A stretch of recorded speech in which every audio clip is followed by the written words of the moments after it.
Iramdam Sana Leba Kanglepa Manipur Sigimanu Amusuma Panda Laikraba Meeteilol Mayek Punung Chizaba Kudima Nang Kampramesurna Ikai Kumna Uchari Nasina Nagadava Asi Meeteilol Waaheithangnau Haibadi Meeteilol Waaheithangnau Mathang Manau Nisa Hairaga Meeteilol Dictionary Asigi Matangda Nenezagadavan Nasina Nagadava Asi Meeteilol Waaheithangnau Matangda page number 16 Lamai Umbuni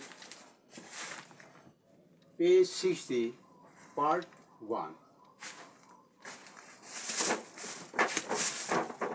2 to 3 suba wahaida Kaburungbam minta noun Sana Laiba Kangleipaki Yelhomi Oiriba Mitei Singi Yumnak Sagai Amagi Mamingni Sida Ijeribasi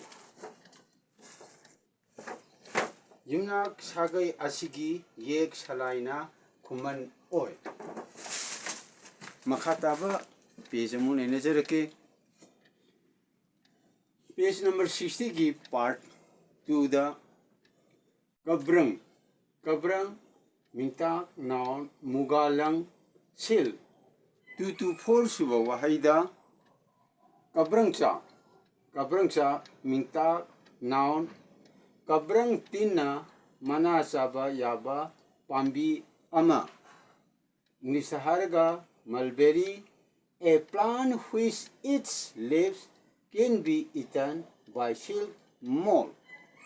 Matangasida Kabrangcha Haribasi Kabrangcha Pambi Haibani Miamda Laina Kangali Makatabo Oina Meeteilolgi Longi Matangda Haibadi Masida Seasonariba Meeteilolgi Waaheithangnau the Sinariba Mitei Meixing Asigi Matangda Longi Matangda Untang Hajarake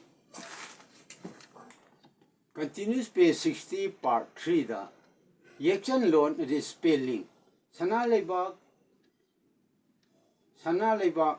and Si Nagani not use as Sana Laiba Matangasida Yekshin Bigabadi Meeteilol the Lonsum Lerba Adu Hek Mamang the Lemedu Atap Yaubatar Badi English say Tokoda A double A Sizinagani.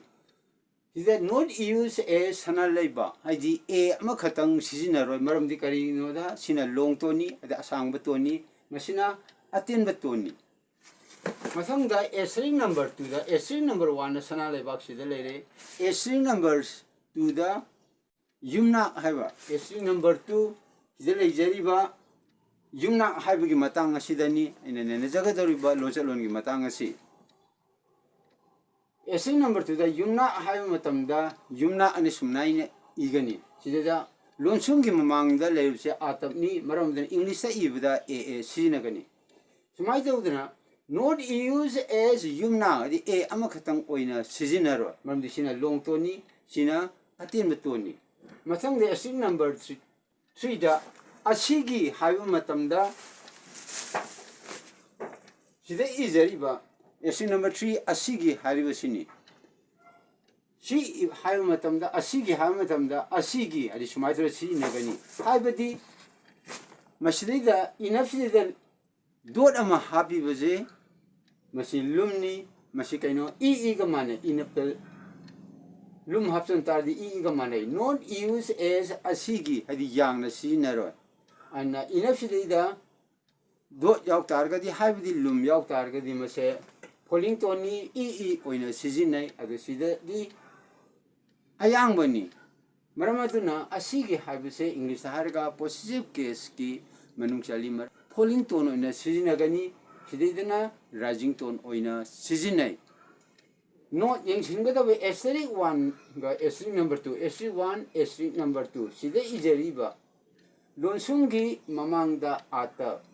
Season Arabadi. English ta ibada a seasonai S number 3 da ina ta si rising toni si lum yauk da targadi adu ai ga mane English ta adu sida ina si lum nam targadi amase falling toni English ta ga mane